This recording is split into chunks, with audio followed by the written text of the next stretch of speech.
विपक्ष से ये नहीं उम्मीद करते हैं कि विपक्ष हमारे जो निर्णय होते हैं या हमारे समय जो घटना होगी उसमें विपक्ष हमारे साथ खड़ा रहेगा।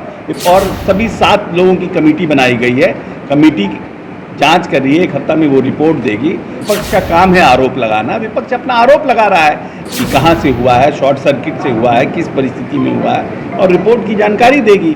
नमस्कार, मेरा नाम आलोक है। आप लाइव स्ट्रीज देख रहे हैं। बिहार में जातीय जनगणना कराई जाएगी, इसको लेकर कई बार मुख्यमंत्री नीतीश कुमार ने भी कह दिया है। बीते दिनों नेता प्रतिपक्ष तेजस्वी यादव की मुलाकात हुई है नीतीश कुमार से। खुद नेता प्रतिपक्ष तेजस्वी यादव एक अन्य मार्ग पहुंचे थे नीतीश कुमार से, घंटों की मुलाकात हुई है बंद कमरे में। जिसके बाद अब जेडीयू के तमाम जो वरिष्ठ नेता हैं वो भी ये कह रहे हैं कि जातीय जनगणना होगी और बीजेपी भी बिहार में इस मुद्दे पर साथ रहेगी। हालांकि केंद्र सरकार ने पहले ही जातीय जनगणना कराने को लेकर साफ इनकार कर दिया है, लेकिन बिहार सरकार के मंत्री अशोक चौधरी से हमने पूछा तो उनका साफ साफ कहना है कि हाँ, बीजेपी भी बिहार में साथ रहेगी, क्योंकि सर्वसम्मति के साथ विधानमंडल से प्रस्ताव पारित हुआ है। क्या कुछ अशोक चौधरी कह रहे थे नीतीश कुमार से हुई तेजस्वी यादव की मुलाकात के बाद, जरा सुनिए। नहीं, देखिए, ऐसा नहीं है। जातीय जनगणना के ऊपर सरकार का स्टैंड बहुत क्लियर है। अगर सरकार का स्टैंड क्लियर नहीं होता तो सरकार विधानसभा में प्रस्ताव नहीं लाती।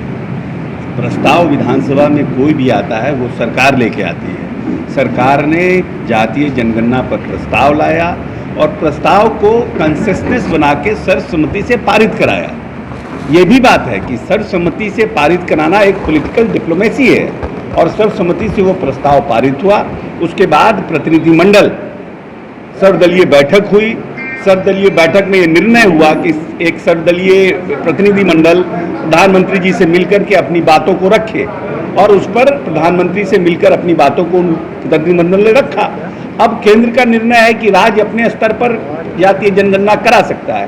तो माननीय मुख्यमंत्री जी ने कहा कि जो परिस्थितियां अभी थी, अभी कोविड के बाद बीच में कोविड का बढ़ा हुआ था, उसके बाद फिर एमएलसी का चुनाव था, उसके पहले उपचुनाव आ चुका था।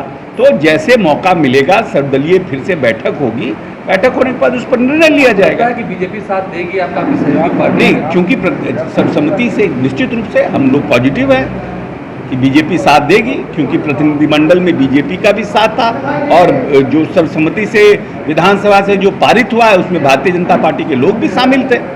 एक छोटा सवाल है, तो नहीं होने का कहाँ प्रश्न उठ रहा है। एक छोटा सा सवाल है, विश्वेश्वरैया भवन में जो बीते दिनों आग लगी, विपक्ष की ओर से सीधा कहा जा रहा है कि आप लोगों ने लगवा दिया। देखिए, ऐसा है कि आरोप लगाने का अधिकार सबको है, और आरोप हम विपक्ष से ये नहीं उम्मीद करते हैं कि विपक्ष हमारे जो निर्णय होते हैं या हमारे समय जो घटना होगी उसमें विपक्ष हमारे साथ खड़ा रहेगा। विपक्ष का काम है आरोप लगाना। विपक्ष अपना आरोप लगा रहा है, लेकिन इसके ऊपर बेजाता एक कमेटी गठित की गई है मुख्य अभियंता के अध्यक्षता में। इलेक्ट्रिसिटी के मुख्य अभियंता, अभियंता प्रमुख, भवन निर्माण मुख्य अभियंता और सभी 7 लोगों की कमेटी बनाई गई है।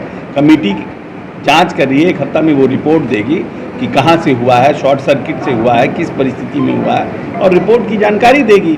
और उसके बाद कैसे भविष्य में हम लोग सेल्फ सस्टेन कैसे हों, वो भी माननीय मुख्यमंत्री ने निर्देश दिया है कि जितने भी सरकारी मकान हैं वहाँ पे हम इलेक्ट्रिसिटी के पॉइंट ऑफ व्यू से, अग्निशामक आपदा के पॉइंट ऑफ व्यू से, और कैसे हम वेल इक्विप्ड रहें, उसके लिए भी व्यवस्थित हम लोग उसको कर रहे हैं। तो हर तरह से हम लोग उसकी व्यवस्था कर रहे हैं। तो क्या कुछ अशोक चौधरी ने कहा है। वहीं विश्वेश्वरैया भवन में पिछले दिनों जो भयंकर आग लग गई थी, काफ़ी नुकसान हुआ है। करोड़ रुपए की सरकारी संपत्ति जो है वो जलकर राख हो गई। उस पर भी अशोक चौधरी अपनी बातों को रख रहे थे। तमाम बातों को विस्तार से बताया है। क्या बिहार में बीजेपी साथ देगी नीतीश कुमार का जातीय जनगणना के मुद्दे पर, और अगर ऐसा नहीं होता है तो क्या बिहार की सियासी फिजा फिर एक बार बदलने को तैयार है। बहरहाल देखना होगा आगे होता क्या है। हमारे चैनल को सब्सक्राइब कर लें, साथ साथ फेसबुक पेज भी लाइक करें। धन्यवाद।